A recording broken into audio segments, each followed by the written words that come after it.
에베소서 4장 18절 말씀입니다. 그들의 총명이 어두워지고 그들 가운데 있는 무지함과 그들의 마음이 굳어짐으로 말미암아 하나님의 생명에서 떠나 있도다. 아멘. 자, 저희 마음이 굳어짐으로 말미암아 하나님의 생명에서 떠나 있는 것은 나 밖에 있는 외부에서 증거가 나타나지 않고 내 속에서부터 증거가 나타납니다. 생명이 안 좋아요. 관심이 없어요. 누가 생명을 얻었다 해도 옆에 있는 누가 하나님 앞에 돌아왔다 해도 별로 그냥 마음에 기쁨도 없고 은혜도 없고 관심이 없습니다. 마음의 굳어짐. 하나님의 생명과 굉장히 나 자신이 멀어 있자 이거를 느끼게 해주고 또 멀어졌다는 증거가 여기서 나타납니다. 근데 재밌는 거는 이 마음의 변화는요, 또 다른 사람 몸의 어느 한 이 지체에서나 이 사람 몸의 어떤 삶의 행위로부터 이게 또 금세 나타나는데요. 보이는데요. 나는 요 속에 있는 걸 내가 알잖아요. 물론 양심이 죽어 있으면 굳어진 걸 몰라요. 양심이 좀 살아있으면 내가 좀 굳어지고 있다 이거 알아요. 다른 사람을 어떻게 아냐? 내 속이 굳어진 걸 크게 눈하고 입하고 보면 나옵니다. 어제 얼굴이라 그랬는데 마음이 굳어지면요 눈이 역시 굳어집니다. 부드럽지 않아요. 그렇죠? 연애할 때도 마음이 변하면 눈빛이 달라집니다. 부부 사이에도 눈빛 보고 혹시 바람 피나? 뭐 이런 생각한다 그죠? 눈빛이 달라집니다. 본래 좀 눈빛이 강한 사람이 있거든요. 무슨 특수부대 출신 아닌 이상이야. 보통 사람, 형사들 아닌 이상이야. 보통 사람의 눈빛은 그 사람의 마음에서 이렇게 변화이라면 금방 나타나는데 특히 좀 강한 눈빛 중에도 이게 용기와 결의에 찬 눈빛으로 강하냐 그런 경우 있죠. 그거하고 오만과 독설에 차 강하게 보이는 눈빛이냐 다릅니다. 자기 희생 감출 수 없는 사랑으로 빛나는 눈이냐 내가 죽더라도 반드시 하겠다 지키겠다 이런 눈빛이냐 아니면 멸시와 경멸로 날선 눈빛이냐 다릅니다. 그죠?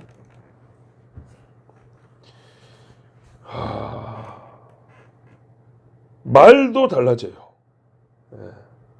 말이 정말 진리를 사모함으로 결연한 그런 이 마음에서 나온 분명하고 뚜렷한 어조냐 아니면 역시 교만하고 타인에 대한 멸시로서 나오는 말이냐 확실히 다릅니다.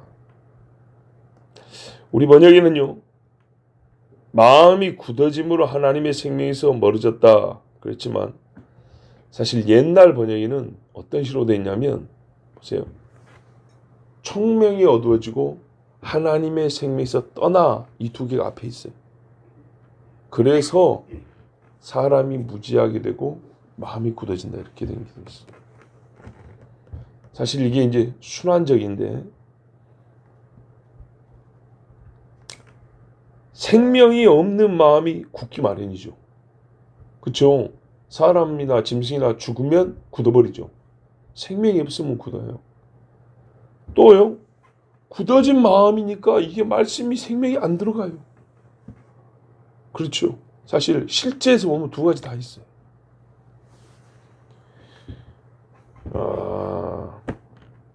우리가 지금 굳어진 마음에 생명이 들어가지 않는다. 우리가 지금 이방인의 경우에 믿지 않았을 때 우리가 흔히 볼 수 있는 거고 생명이 없는 마음이 굳는다. 이것도 이제 처음에 우리가 생명을 잃었기 때문에 굳은 거 아니냐. 그런데 우리 실제 생활에서는 어떤 케이스를 보면 조금 더 가슴에 와닿냐면 이른바 잘 믿던 사람이 신앙을 잃는 경우 있죠. 잘 믿는다고 했던 사람인데 이게 마음이 굳어져 가더니 교회를 떠나는 거예요. 생기가 빠져나가면서 마음이 굳어져 가면서 결국에는 나중에 교회를 떠나고 뿐만 아니라 교회를 욕하고 하나님을 대적하는 그런 무리들 속에 들어가는 경우 있어요.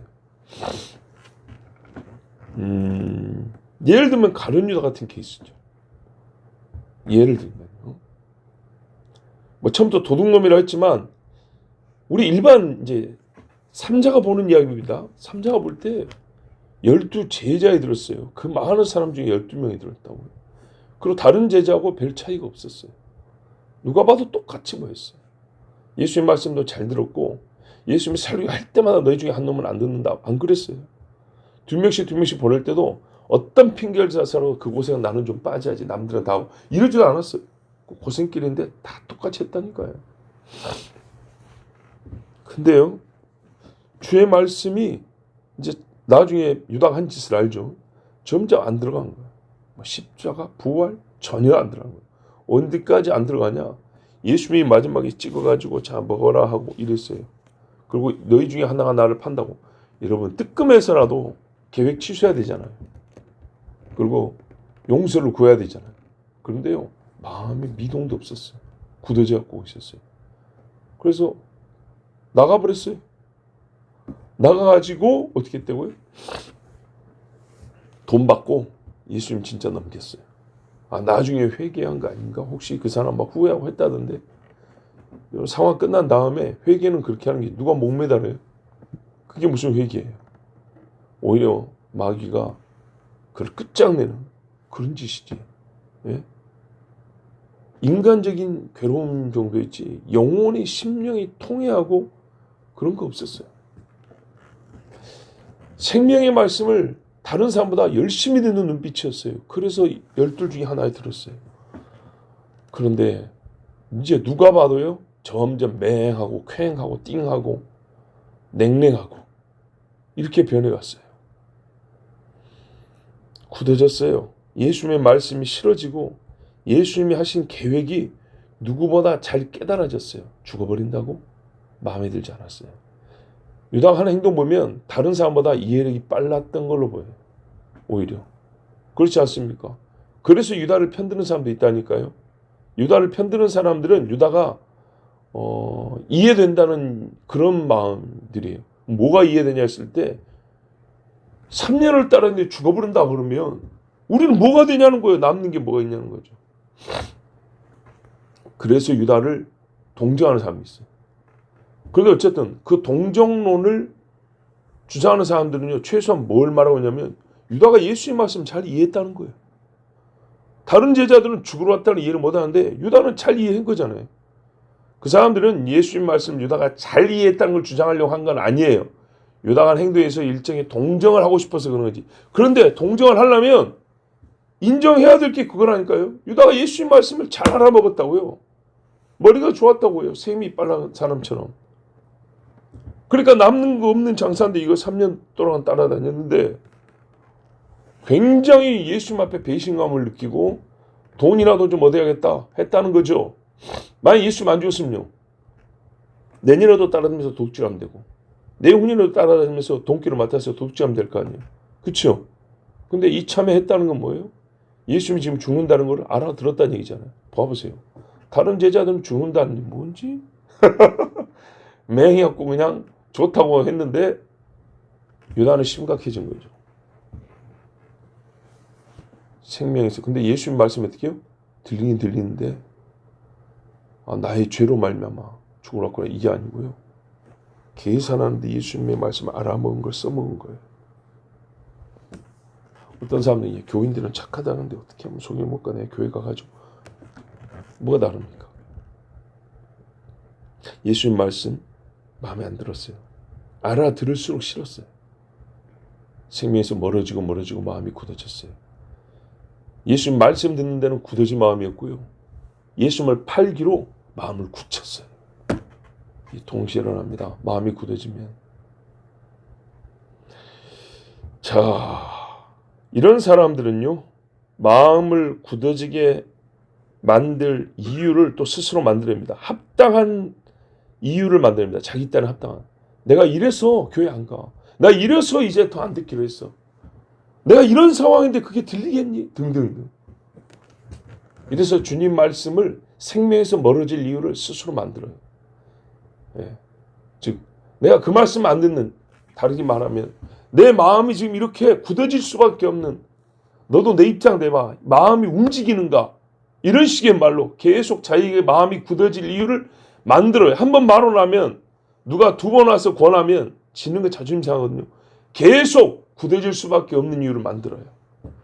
그런데 우리가 솔직히 말하면 나를 권하러 온 그 사람, 우리가 피차 권하러 했잖아요. 권하러 온 그 사람도 나 같은 조건 살아봤어요. 네. 나 같은 어려움 다 겪어본 사람이지. 뭐 그 사람들은 전부 다 꽃동산에서 사나요? 아니요. 진짜에서 사는 거 똑같아요.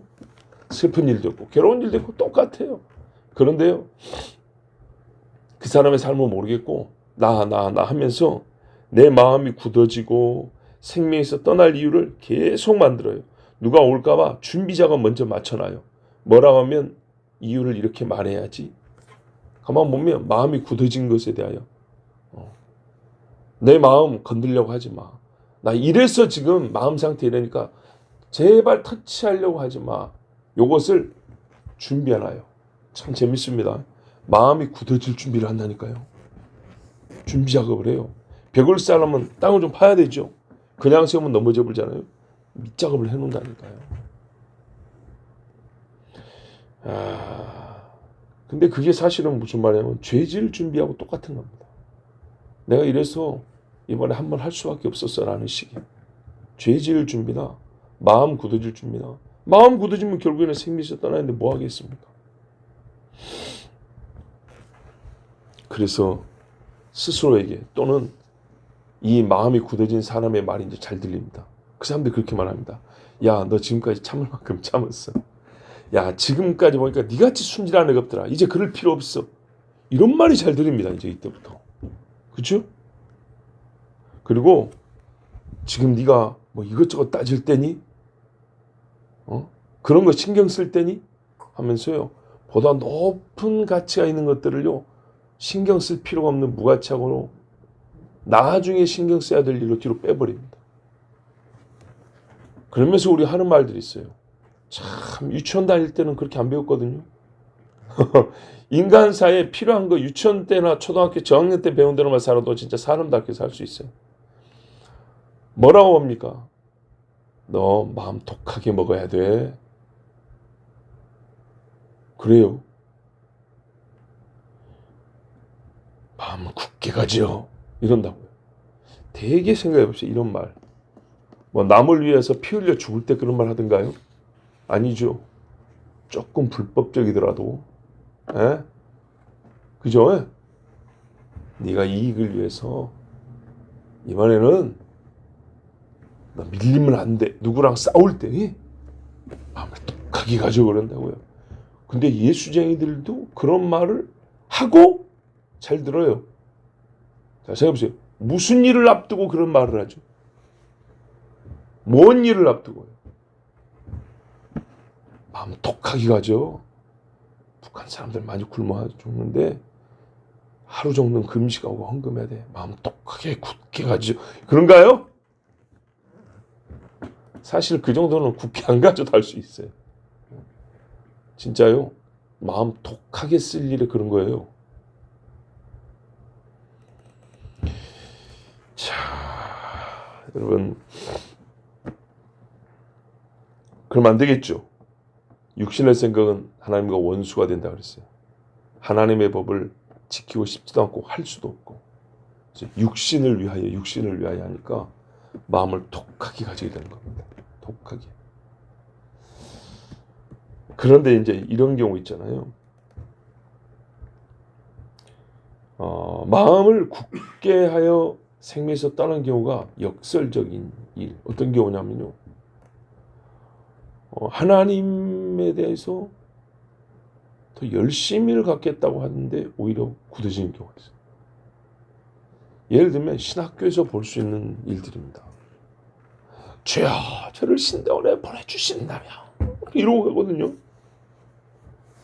근데 가가지고요, 애들이 이게 얼음이 돼버려요. 눈이 얼음눈. 하나님 말씀이 전혀 따뜻하게 안 들어와요. 입에서도 차갑고 각지게 나와요. 각지게. 바리새적인 딱딱한 말 기둥들이 여기저기 세워져 있는 것 같아요. 기둥을 빵빵빵 세운 것 같아요. 하나님을 정말 사랑함이 없는 신학자들이 한 말들을 열심히 배워요. 열심히. 신학 공부를 열심히 해요. 그래서 믿음도 떨어지고 하나님의 생명에서도 멀어지고 이런 사람들이 많아요. 하나님 말씀에 순진하게 마음 부드럽게 그렇게 하는 사람들을 조롱하는 비웃는 얼굴로 바뀌어버립니다.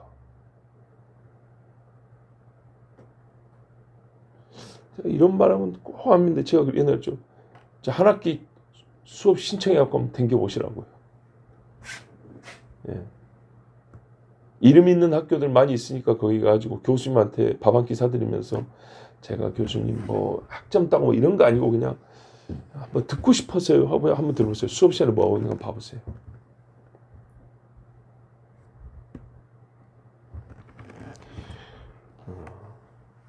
순진하게 보는 사람들을 무시하고 냉대하고 제멋대로 해석하고 말씀 변경하고 취사 선택하고 말들은 또 잘해요. 말씀대로 바리새적인데 말이 기둥들이에요. 콘크리트 기둥을 쫙 짜셨고 부딪히면 빵빵 깨지고 어디 갈 데가 없이 이렇게 만드는. 그 중에 한 실례를 말씀드렸죠. 옛날에 구약 무슨 대학원에서 공부하는데 거기 있는 사람들은 여호수아 때 하나님이 여리고 무너뜨린 거 거의 안 믿는다니까요. 안 믿어요. 홍해 가는 거 안 믿어요. 안 믿는다니까요. 그런데 그 사람들이 설교에서는 하나님의 능력 어쩌고 저쩌고 설교한다니까요. 예? 제 동기가 300명일까요? 우리 기수만 300명이에요. 3년이면 1000명이 나와요. 요즘은 모르겠는데 옛날에 그랬어요. 우리 교단에서 한 신학교에서. 물론 다른 신학교는 규모가 좀 작지만 이래저래 진짜요. 1년에 몇 명이 나올까요? 한 500명 이상은 나오겠죠. 신학 공부하면서 마음이 굳어진 사람들 많이 봤습니다. 물론 처음부터 믿음 없는 사람들이 신학 학위를 따고 목회라는 직업을 가지게 된 사람도 있지만 분명히 들어올 때 뜨끈뜨끈하고 부드럽고 하나님을 사모하는 눈빛을 가진 사람들이었는데 그 없어져 버린 경우가 있습니다. 지금 왜 이방인 이야기하다가 믿음이 있다가 떨어진 사람들 이야기합니까? 우리가 이방에 있을 때 있었던 일에 대해서는요, 금세 떠올릴 수 있고요. 그렇죠? 마음이 굳어지고 완악하고 어제 설교한 걸로도 충분한데 의외로 말입니다. 잘 믿고 열심히 믿겠다고 하는데 실제로는 오히려 생명에서 점점 멀어지고 마음이 굳어진 예수님 옆에 잘 붙어있던 유다가 신학교 와서 목회자 되겠다는 사람들이 그래서 자기들끼리 말을 그런다니까요. 입학할 때는 목사를 해요. 오히려 졸업할 때는 집사 돼서 졸업한다 그러잖아.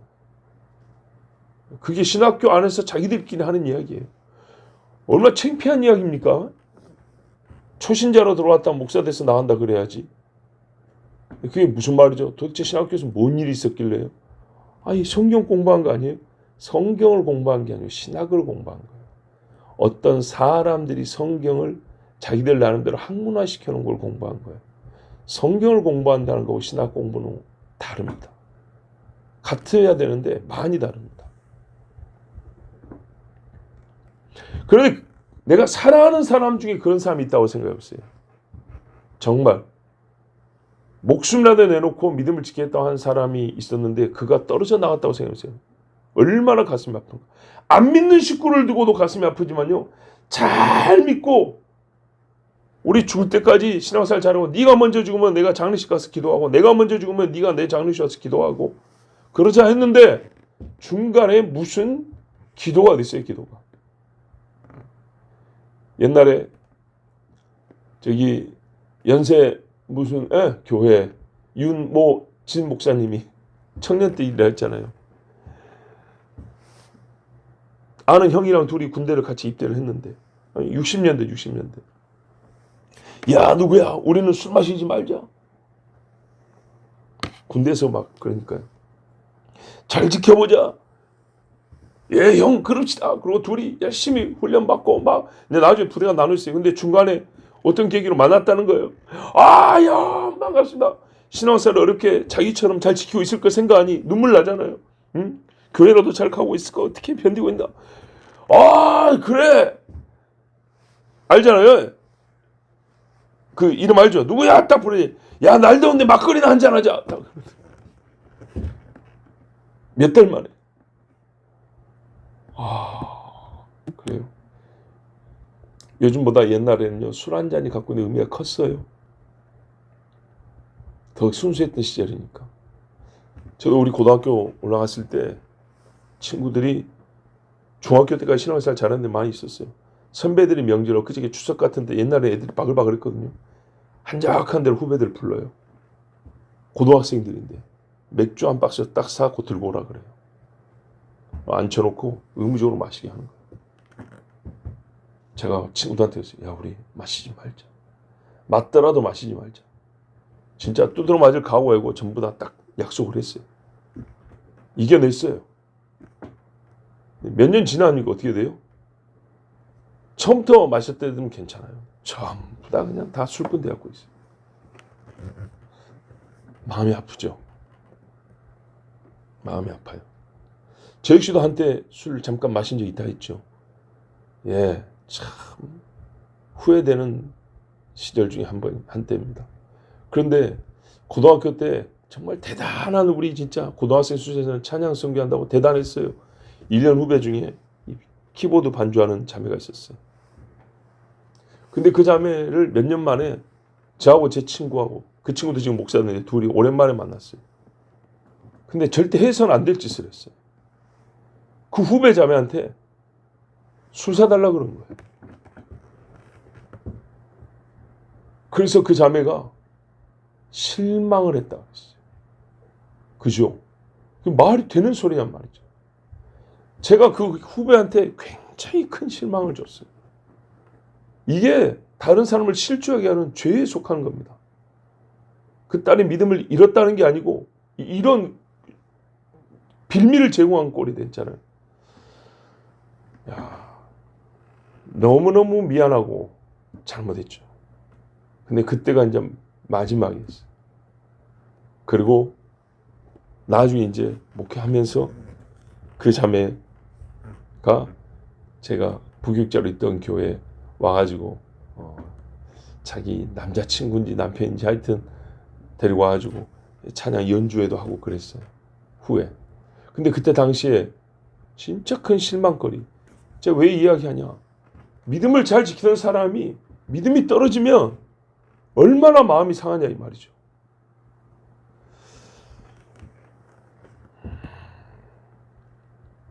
사무엘이요. 다윗 때문에는 안 울어도 사울 때문에 울었다 그랬어요. 사울을 생각하며 밤새워 울었다 했어요. 왜요? 처음에 사울을 기름 부은 자가 또 자기잖아요. 이스라엘 초대 왕으로 하나님 앞에 지명을 받아 가서 기름 부음 붓고 사울이 정말 이 나라를 하나님의 뜻대로 잘 세워나가도록 옆에서 영적으로 돕고 아버지처럼 조언하고 책망도 하고 사무엘이 그랬단 말이에요. 근데 이 사울이 처음에는 어쨌어요? 자기를 낮추고 숨었잖아요. 그죠? 하나님 두려운 줄도 알고 하나님 말씀도 잘 들었어요. 뒤에 가더니요. 굳어지고 생명이 있어 떠나. 처음에는 좋았어요. 그러니까 어떻게 해요? 이 땅에 신접한 자가 없게 하라. 무당이나 박수가 없게 하라. 보이면 죽여버릴 거다 그랬어요. 잘했죠? 근데 나중에 말년에는요. 말년이면 죽기 하루 전날. 저기 그 신접한 여자 좀 찾아봐라. 보십시오. 마음이 굳어지고 생명에서 떠나고 생명에서 떠나고 마음이 굳어지고 다윗을 못 죽여서 안달해요. 그냥 못 죽여서. 처음에는요 얼마나 좋았어요. 여러분 우리가 어제까지 이방에 있을 때 예수 믿기 전에 우리가 완악한 마음을 가지고 있는 거기를 봤기 때문에 오늘은 믿는 사람 또는 믿었던 자의 이 마음의 굳어짐에 대해서 좀 생각을 해봅니다. 성경에 참 깊이 생각이 하는 말씀이 하나 있어요. 시편 119편 20절인데 주의 규례들을 항상 사모함으로 내 마음이 상하나이다. 상해요. 말씀을 사모하는데 상해요. 마음이 기쁘나이다가 아니고.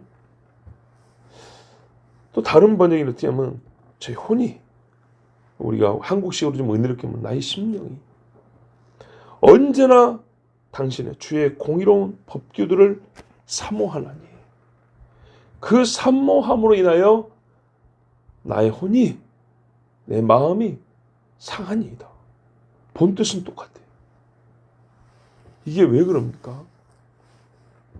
하나님 말씀을 너무 사랑해요. 생명에서 가깝죠. 근데 이 생명에서 가까운 이 마음을 가지고 어디서 살아야 되냐면 세상에서 살아야 돼. 세상에서는 나보고 마음 독하게 먹으래요. 안 그러면 니랑 안 논대요. 지키려고 하니 손해가 막심하고 인간적인 손해들. 하나님이 너무 좋은데 사람은 나를 떠나가고 어떻게 하죠? 그런데요. 왜냐하면 우리는 하나님도 사랑하지만 가족도 사랑하죠. 하나님이 제일이죠. 우리 주님이 하신 말씀이요. 이게 현실에서는 상함이 없이는 지킬 수 없는 말씀이에요.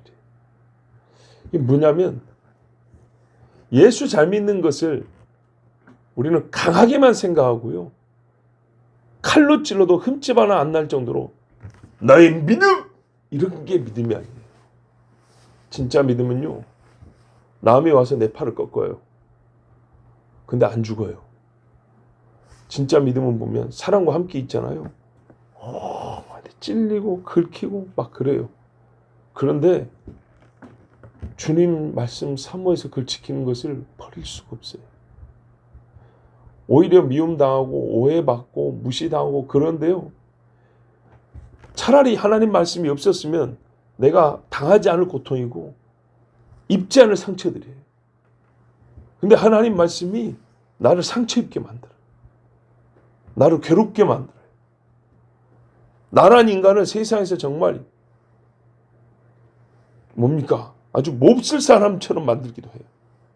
네가 예수 믿었고 사람을 베렸다는 둥, 뭐 어쩐다는 둥, 아주 그냥 내가 전에 듣지 않아야 될 모멸적인 그런 소리도 많이 듣게 돼요. 그런데 그것을요, 당연하게 생각하고 이겨내고. 성경대로 하면 하나님을 사랑한다는 것은 상처 있는 일입니다. 상하는 일이라고요. 우리 주님이 아버지의 말씀을 지키며 입은 상처를 보세요. 그 상함을. 제자들이 그랬어요. 생명이 붙어있는 몸들은요. 생명을 얻으니까 건강한 거 아닌가? 그렇죠. 영은 아주 건강한데요. 사람의 눈에 보기에는 예수님도 흠모할 것이 없고 얼마나 두드러 맞았는지 얼굴을 알아보기 어렵다 그랬어요. 우리가 인생 중에 주님 앞에 생명이 가까이 있고요. 부드러운 마음을 가지고 있는 사람은요. 이 세상을 다 살고 죽을 때 보면 오만 대가 상처 있고 찔리고 찢어져 있는 죽어있는 믿음의 사람의 얼굴이나 그 몸 보면 야 믿음으로 사느라고 성한 데가 하나도 없네. 이게 믿음의 사람이에요. 주의 말씀을 사모함으로 내 마음이 상합니다.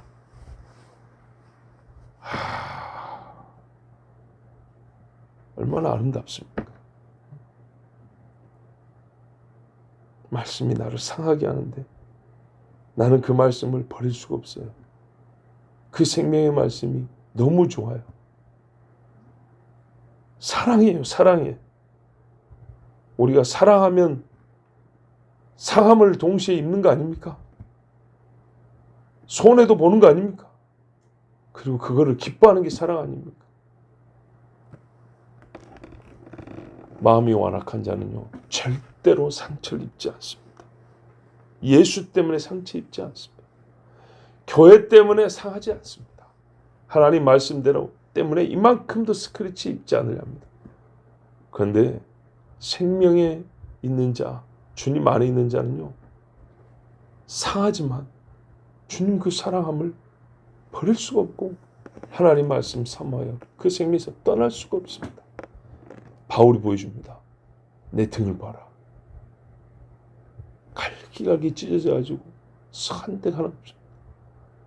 바울의 몸이 어땠습니까? 사람들이 보기에 그 편지성을 보면 몸도 이루고 대단할 줄 알았는데 직접 보니까 볼품이 없네 인간이. 생명을 들었다는 사람들한테 정말 몹쓸 소리를 많이 들었습니다. 바울이 세상 사람들 때문에 상한 게 아니라 교인들 때문에 상했습니다. 고린도 교회 보세요. 그런다고 어떻게 해요? 내가 이제는 상하지 않으련다. 니까 놈들 때문에 상하지 않는다. 그랬나요? 더 상할 거를 각오하고. 왜요? 주님 사랑하니까.